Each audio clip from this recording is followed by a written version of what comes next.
decía que la sexualidad tiene tres dimensiones, la física, la social y la emocional, y que esas van integradas y las puedo manejar a través de mi capacidad de razonar. Después estaba hablando de la imagen física, que está todo lo que es mi imagen corporal, el lenguaje no verbal y las sensaciones. Lo estoy resumiendo porque ya lo había explicado. Y vamos en la dimensión social, que ya es todo lo que yo tengo con mi entorno, y ahí hay dos cosas importantísimas de trabajar, que es la ética y los valores y el desarrollo moral. Esos dos elementos yo los llamo la columna vertebral de una buena formación sexual. En la medida que ayudemos a que los niños crezcan con valores, ética, espiritualidad, desarrollo moral, estamos haciendo una formación sexual. También es muy importante en esa dimensión social entender que la equidad de géneros, que tanto se está trabajando y que es tan importante. Tanto niños como niñas tienen los mismos derechos y deberes, las mismas responsabilidades, pueden jugar las mismas actividades y expresar los mismos sentimientos. Ojo con eso en las casas, no podemos seguir con hacer diferencias entre niños y niñas en todo lo que es sus derechos y sus deberes y sus responsabilidades. Seguiríamos con la dimensión emocional, que es todo lo que tiene que ver con mi autoestima. Y la autoestima también es importante entender que es quererme como soy, con mis fortalezas y mis dificultades, no solamente con mis fortalezas. Un niño que se conoce, que se quiere como es, que acepta que no es perfecto, que se puede equivocar, va a tener una autoestima mucho más alta. Ese en resumen son las tres dimensiones de la sexualidad, que en la medida que las tenga integradas y que sea consciente que las puedo integrar y que forman parte de mi identidad, voy a poder tomar mejores decisiones. Porque entonces cuando vaya a hacer algo, me voy a lo social y digo, ¿por qué lo voy a hacer? Tengo curiosidad, los demás me dicen que lo hagan, hay la presión de grupo, está de moda, y cómo va a afectar lo físico y lo emocional.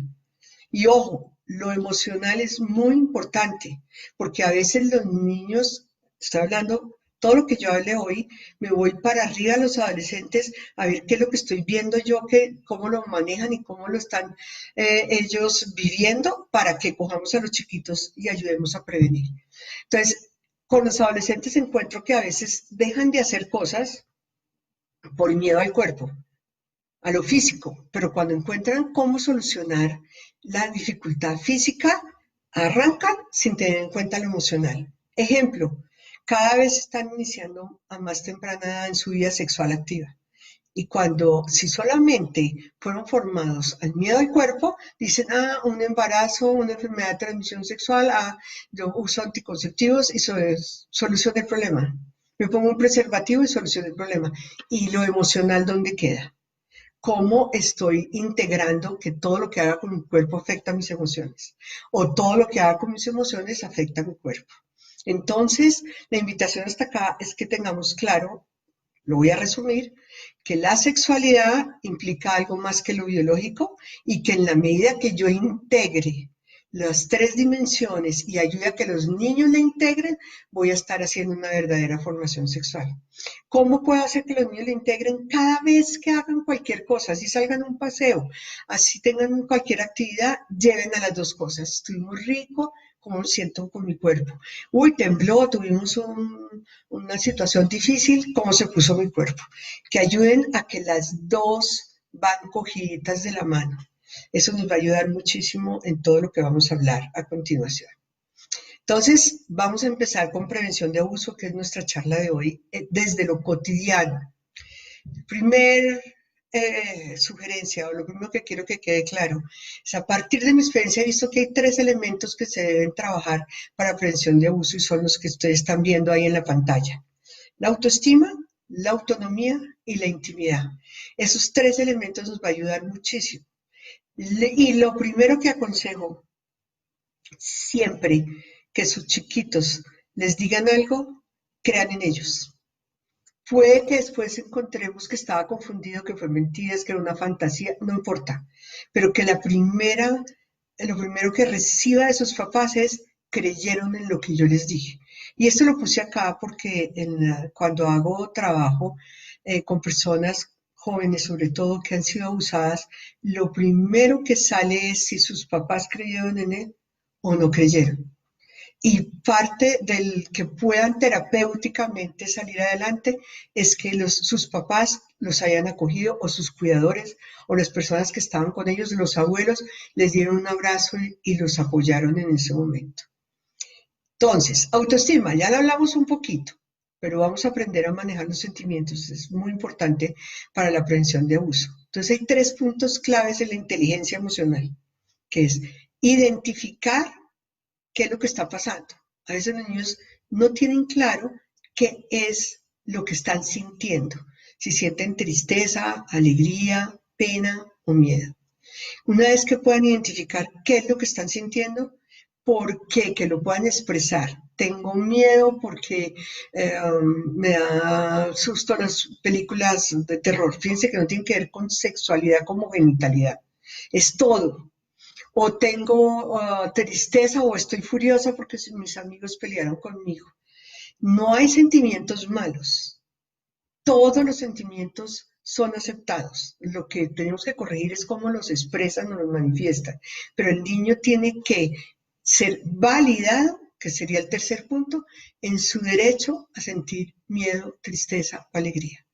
Si sus cuidadores, si sus papás los apoyan y los estimulan y les permiten, les avalan ese derecho a sentirse triste, feliz, miedoso, penoso, los niños van a aprender a manejar la parte emocional de la que les estaba hablando ahorita, que es tan importante para cuando ellos estén en momentos difíciles. A nivel de la autoestima hay 3 cosas que podemos hacer. Fortalecer, estimular que puedan decir sus fortalezas y dificultades, que las entiendan, que las aceptan, aprender a perder y a ganar. Ojo con esto, a veces en los juegos cotidianos nosotros siempre dejamos que los niños ganen, así estén jugando parqués, el niño gana y no aprende a perder, y el perder ayuda a subir los niveles de tolerancia a la frustración, que aprenda a superar las cosas, que no se rinda cuando hay un momento difícil y que además cuenta con sus papás en esos momentos. No hagan público los errores de los niños. A veces nos volvemos chiste de visita o lo que le pasó al otro o lo hacemos, es que el fulanito es necísimo. O digamos que como los errores que cometan deben ser trabajados en el interior del hogar por no ridiculizarlos. El afecto nunca puede estar en juego. Haga lo que hagan los niños dan límites claros de lo que es correcto y lo que no es, pero hagan lo que hagan, los papás, los cuidadores, los abuelos siguen queriéndolos igual. Yo sé que los queremos, pero a veces se juega con lo emocional y entonces dejamos de hablarles o nos ponemos tristes o cambiamos de estado de ánimo con ellos o les quitamos la palabra. Nada, estás castigado y este es el castigo, pero ven, te doy un abrazo, ven, te doy una bendición, ven, leemos el cuento, seguimos charlando durante la comida, cosas que le aseguren a los niños que no están en juego el afecto, porque es una de las cosas que los abusadores más aprovechan, manipulando. Con tus papás van a sufrir si les cuentas, o van a pelear por culpa tuya, o ya no me van a querer a mí. Generalmente los abusadores son personas cercanas, ¿no? En eso también tenemos que abrir los ojos, no son extraños. Entonces, es la angustia del niño que si yo cuento, van a sufrir los otros por mí, o van a dejar de quererme, o le van a creer más a la otra persona. Siempre compartan sus fortalezas y sus dificultades con los niños. Nada que le dé más fuerza a ellos que saber que cuentan con sus papás, y que ellos, esos papás que adoran y que son lo mejor, también cometen errores, también tienen miedo, también tienen dificultades. Entonces, si yo he visto que mis papás comparten contigo sus dificultades y las cosas que les da miedo y que les da tristeza y que le cuesta trabajo, pues ellos también lo van a poder compartir con más facilidad. La tercera es la autonomía. Y la autonomía es que nosotros los apoyamos en sus derechos y responsabilidades, tanto en su cuerpo como en sus sentimientos. Los ayudamos a ser responsables, no les solucionen sus problemas. les damos la mano, los acompañamos, estamos con ellos, pero ellos enfrentan sus dificultades, ellos enfrentan sus equivocaciones, ellos buscan las soluciones con nuestra guía, con nuestro apoyo, pero en la medida que los niños se sientan que se empoderan de su vida y que responden por su vida, tienen más facilidad para expresar lo que les gusta o lo que no les gusta. Y llegué al desarrollo moral, que es importantísimo, y es esa capacidad de razonar ante las cosas que yo hago o no hago. Y hay dos cosas que dificultan mucho el desarrollo moral. Y el primero es el inmediatismo. Porque el inmediatismo es la respuesta a la sensación. ¿Qué es eso del inmediatismo? Es que cuando los niños quieren algo, inmediatamente se les da. Tengo dos bicicletas, pero salió una con una nueva cosa, la tengo. No hay el esfuerzo para posponer, para pensar, para contener, para decir, un momento lo pienso más si esto lo necesito o no. Entonces es clave que les ayudemos en eso, a no ser inmediatistas, porque es la respuesta a la sensación y tranca muchísimo todo lo que es el desarrollo de la creatividad. Y la segunda del desarrollo moral es esto que yo creo que todos hemos escuchado, es muy típico de los adolescentes, que es la diferencia entre normal y natural. Normal se mide por porcentaje, es lo que hace la mayoría de un grupo. Natural yo lo pongo por la naturaleza, por los valores, por lo que tengo en el interior que no me haga daño a mí ni le haga daño a los demás. Pero uno oye mucho a los adolescentes que uno les dice, pero ¿por qué haces esto? Ay, eso es normal, mamá, todo el mundo lo hace. ¿Les pareció conocido eso? Entonces, desde chiquiticos tenemos que ayudar que aunque la mayoría se vuelva común en la mayoría, hacer algo si va en contra de un solo valor, de cualquiera. Los valores son universales, no son negociables. El respeto es uno, la responsabilidad es uno, la tolerancia es otro, el derecho a la diversidad es único. Si nosotros les enseñamos desde chiquiticos eso, van a tener un desarrollo moral mucho más alto y por consiguiente a poder tomar decisiones más rápidas, a captar cuando alguien me dice algo que no está bien dentro de lo que yo estoy trabajando. Y el último, el concepto de la intimidad. Hay dos tipos de intimidad. La intimidad física y la intimidad emocional. La intimidad física es la claridad de con quién comparto mi intimidad. Y eso lo tienen que definir los papás y decírselo a los niños claramente. O sea, tú no te puedes bañar sino con nosotros o con el que ustedes definan.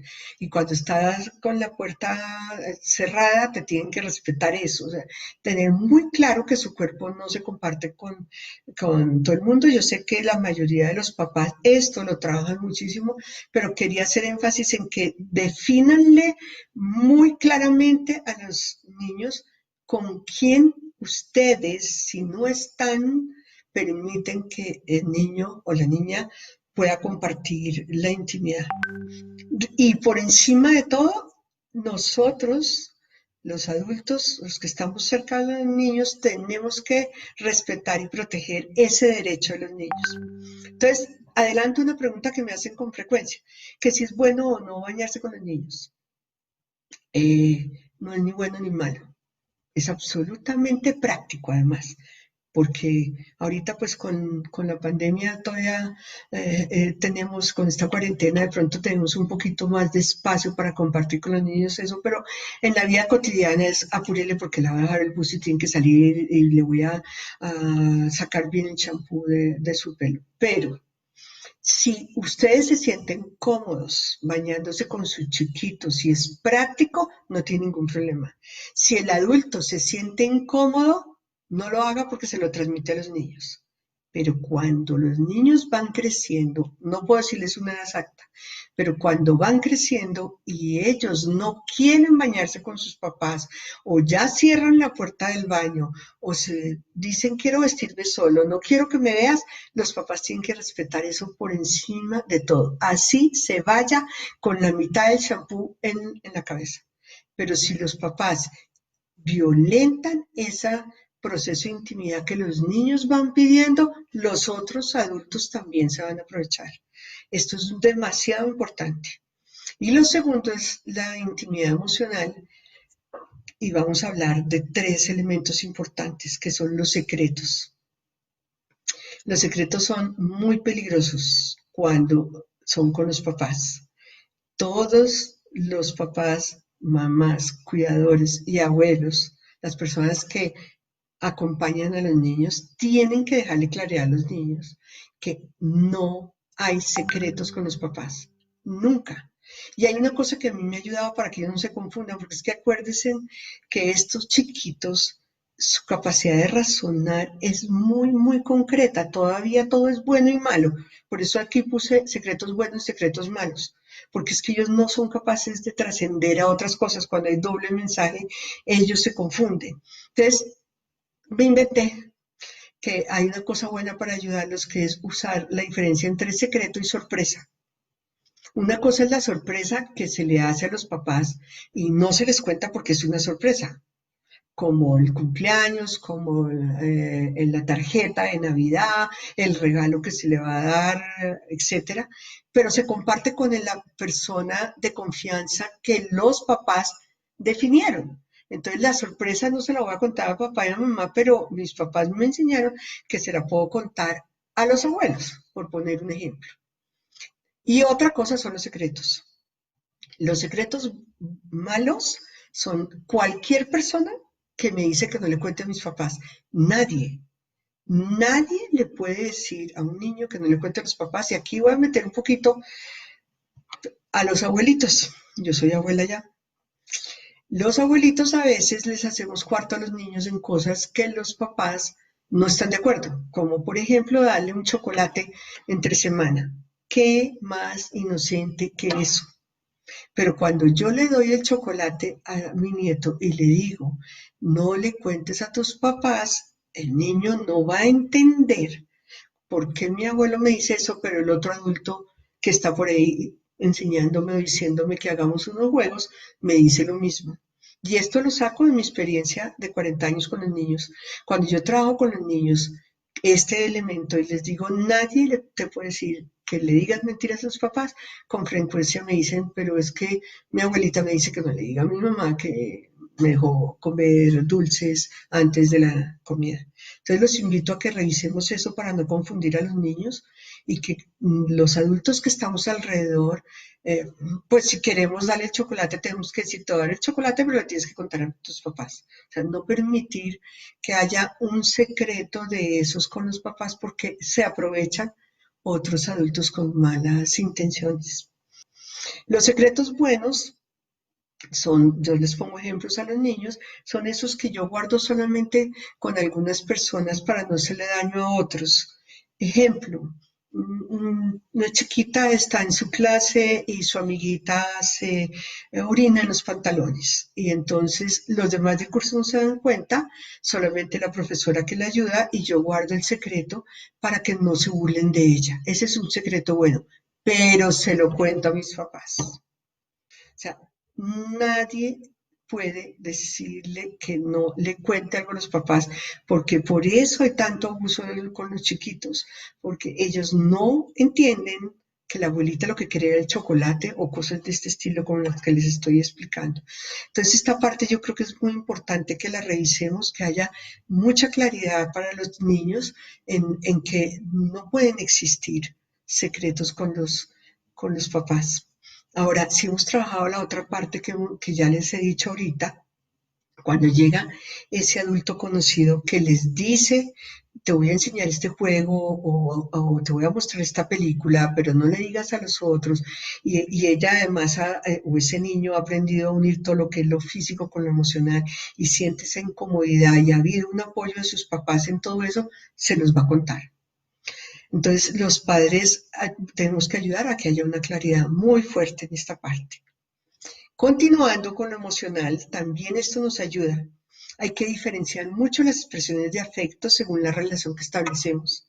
Los niños tienen que tener claro las caricias, las palabras, la forma en que expresan una pareja adulta o dos hermanitos o la mamá y los hijos o el papá y los hijos o los abuelos, o sea, que se tengan muy claro estas diferencias para que cuando un adulto así sea cercano me acaricie de una forma o use palabras o una sensualidad que yo no he recibido de mis papás, me ponga alerta y se lo cuento. Inmediatamente se lo va a contar a mis papás. Entonces, acariciar a los niños, tocar a los niños, abrazar a los niños es muy importante, porque ese abrazo de los cuidadores, de los papás, es un abrazo seguro, no es sensual, es un abrazo estable, diferente al que le da mamá. Inclusive las palabras que usan cuando la pareja de adultos se dice te amo o se hace una caricia más sensual, pues guardando la proporción de las cosas, pero que lo tenga muy diferente les va a ayudar cantidades también a prevenir qué puede estar pasando ahí. Los niños tienen que tener derecho a expresar lo que no les gusta que les digan y les hagan. Esto es muy importante y los papás son los primeros que tienen que apoyar esto. Entonces, ejemplo, si una niña dice, no me gusta que mi abuelita me pellizque los cachetes, vamos a hablar con tu abuelita. Y entonces no te los pellizca más. Piense que no le estoy metiendo miedos ni tiene nada que le haya hecho así, pero cuando el niño lo expresó, encontró que los papás se lo apoyaron, que la abuela lo aceptó. Entonces, cuando alguien me haga algo que no me gusta, ¿a quién se lo cuento? A mis papás. Y lo mismo en cosas verbales, el apodo que no les gusta. O, por ejemplo, tenemos que tener muy diferenciado lo que es la educación y la expresión del afecto. Entonces, yo le voy a enseñar a mi hijo que saluda, se despide y da las gracias, pero no tiene que lanzarse a darle un beso a la amiga que él no conocía de la mamá que se encontró por la calle y entonces tengo que darle decirle hola de beso, ¿no? Si el niño no quiere dar un beso a un extraño, no lo podemos obligar.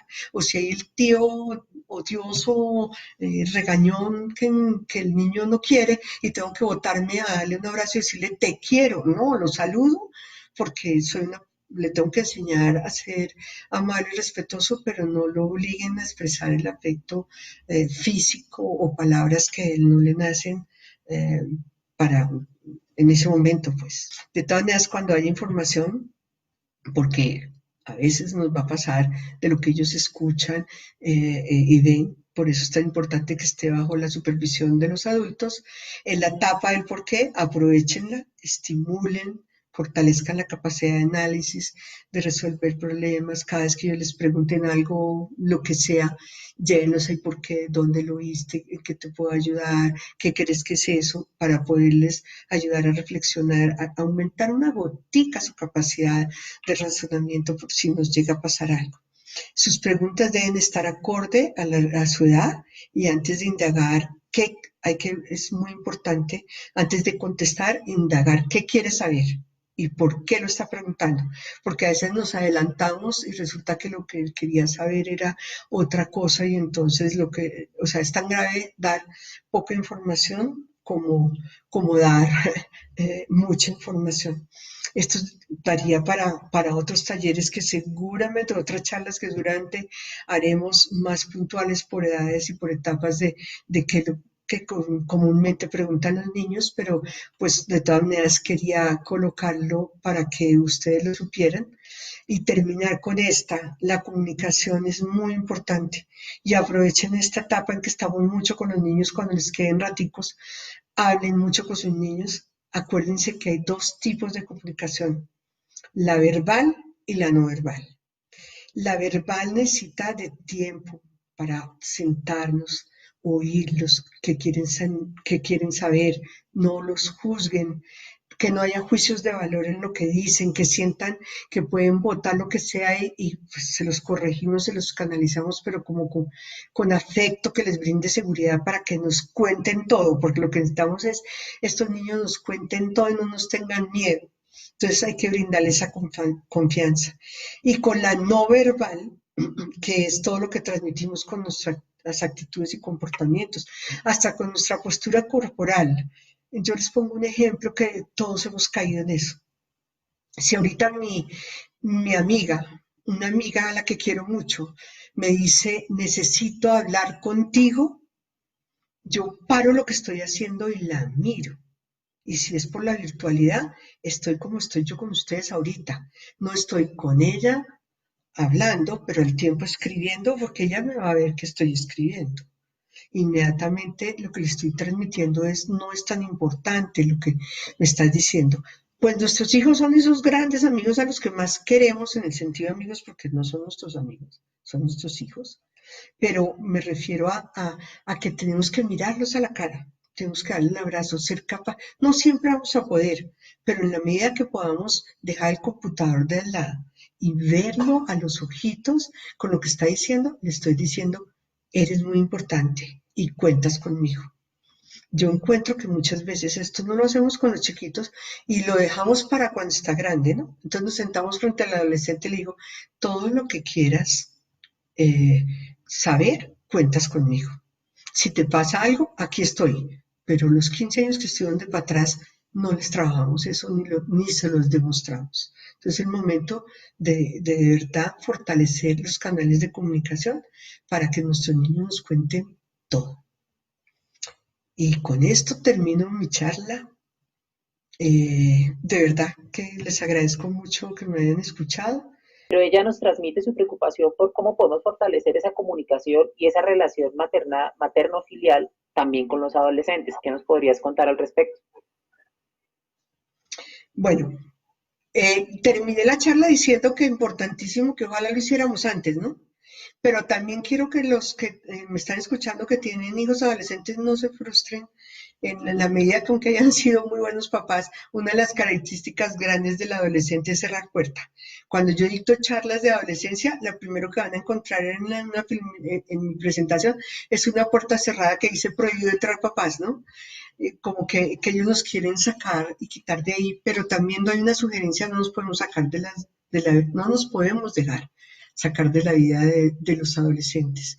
De pronto ayuda mucho es buscar espacios de cuando ellos quieren, o sea, no tanto cuando yo quiero, sino ellos de pronto rondan por ahí por la mitad, como que uno dice, como que quieren acercarse. Si ustedes pueden en ese momento dejar todo y escucharlos, es el momento. Así les transmito, aquí estoy, quiero hablar contigo. Pero los espacios se van disminuyendo. Sin embargo, aprovechen cualquier momento en que estén, así sea en tercera persona, para pasar lo que ustedes piensan. Si sienten que tienen que decir algo, díganlo. Eso va quedando en el disco duro de los niños, de los adolescentes. Uno cree que no, pero lo necesitan más que nunca. Entonces, crean esa intuición de los papás y cuando sientan que tienen que hablar, háblenlo. Así ellos hagan mala cara o digan qué pereza tan intenso mis papás, les prometo que va quedando en el disco duro. Por ejemplo, Clara Inés López nos pregunta, ¿cuáles son los comportamientos de un niño o niña que está sufriendo abuso? ¿Cómo hacen los papás para identificar que hay un presunto abuso en esas circunstancias? Bueno, voy a contestarlo, pero quiero aclarar que esto no es como una ley, ¿no? Que si esta noche ustedes, algo de lo que yo diga, lo ven mañana dicen, mi hijo fue abusado, porque no hay unas características exactas y puntuales. Pero hay una que yo creo muchísimo que es poco científica y profesional. Una, el instinto de los papás. Generalmente cuando yo trabajo con un niño abusado, en el trabajo siempre la mamá o el papá dice, yo sospechaba algo, pero lo negué. Hay una negación, sobre todo porque además, como es de gente conocida, eso presenta una angustia grandísima, entonces es mucho más fácil hacer negación. Entonces, si ustedes perciben que hay algo allá que en su interior les dice, pónganle atención y busquen hablarlo, trabajarlo con alguien. Generalmente hay cambios de comportamiento en los niños, se vuelven más irascibles, más agresivos, a veces se comen las uñas, pierden control de esfínteres sin ningún motivo, cuando ya tenían control de encopresis y eneuresis, o sea, de orina y de materia fecal, para los que no conozcan los términos. A veces tienen muchas pesadillas o se da la autoestimulación compulsiva.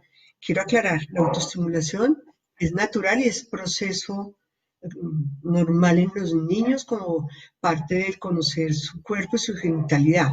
Cuando llamo compulsiva es que es permanente, que yo lo llamo, lo distraigo y continúa y continúa.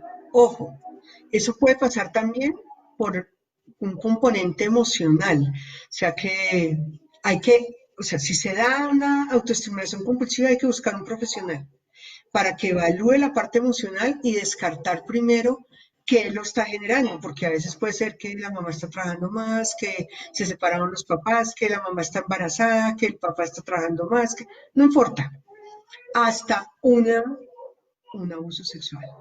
Entonces, no quiero que salgamos de aquí diciendo, si mi hijo presenta algo de eso, es un abuso. No, pero todos los componentes unidos hay que ser alerta, hay que buscar una evaluación para descartar, más que para decir ya es un niño abusado, para descartar, porque es que también mi experiencia es que cuando uno dice esto, de pronto también lo pasamos desapercibido y cuando nos damos cuenta ya ha pasado mucho tiempo, ¿no? ¿Qué hacen también si los padres o los cuidadores, los que están encargados de generar esa protección integral de niñas, niños y adolescentes son quienes están perpetuando el abuso? ¿Qué podemos hacer en ese caso? ¿Cómo ayudar en esas circunstancias? Es nuestra obligación, si nosotros detectamos que hay un abuso al interior de la casa, denunciar a esa persona. La tenemos que denunciar sin miedo. O nos unimos o esto no va a parar. Y ya les di la página donde nosotros estamos protegidos, todos los que estamos con Red Papás, ahí vamos a encontrar una ayuda para denunciar a esa persona que nosotros consideramos. Nosotros, lo más grave con el abuso es que sigamos negando, no, pero no puede ser, claro que puede ser el papá, puede ser la mamá, puede ser el tío, puede ser la abuela, puede ser el abuelo. Por muy aterrador que nos parezca, hay niños que están siendo abusados en el interior de su hogar y es nuestra responsabilidad, o sea, es parte de la ética del ser humano tener que denunciar. Sí, yo creo que con todo el respeto merece el público que me está escuchando, que uno naturaliza un comportamiento de esos, hay una patología en ese adulto. A veces ni siquiera es la patología, muchas veces pasa, por ejemplo, que el abusador es el papá y la mamá dice, no, él no tiene esa intención, lo que pasa es que él de pronto lo está interpretando mal. O sea, y además empecé esta charla, creo que la segunda femenina que pusimos de la presentación decía eso, hay que creerle a los niños. O sea, un niño nunca está interpretando mal al adulto. Un niño si lo está diciendo es porque así lo percibió. Y muchas veces entonces se confronta al que lo está haciendo, al que está haciendo ese tipo de caricias y dice, es una mala interpretación del niño, yo no quería eso, era un juego. No, eso no es un juego natural. Si uno cree que acariciar íntimamente a un niño sus genitales o decirle que me acaricia a mí o cualquier otra cosa de esas es natural, hay una patología en ese adulto. Y acuérdense que siempre los otros que junto a ese niño tienen la responsabilidad con ese niño de denunciar lo que está sucediendo. Así se acabe el matrimonio, así se acabe la relación con el cuñado. Yo manejo mucho eso y de pronto me ven que me estoy poniendo más vehemente porque me molesta cantidades cuando pasan y pasan años y me llega una niña que me dice, es que el que me tocaba era el esposo de mi hermana. Y se lo dije a mi mamá y mi mamá dijo, ¿cómo le vamos a acabar el matrimonio a tu hermana? Es inconcebible que eso pase.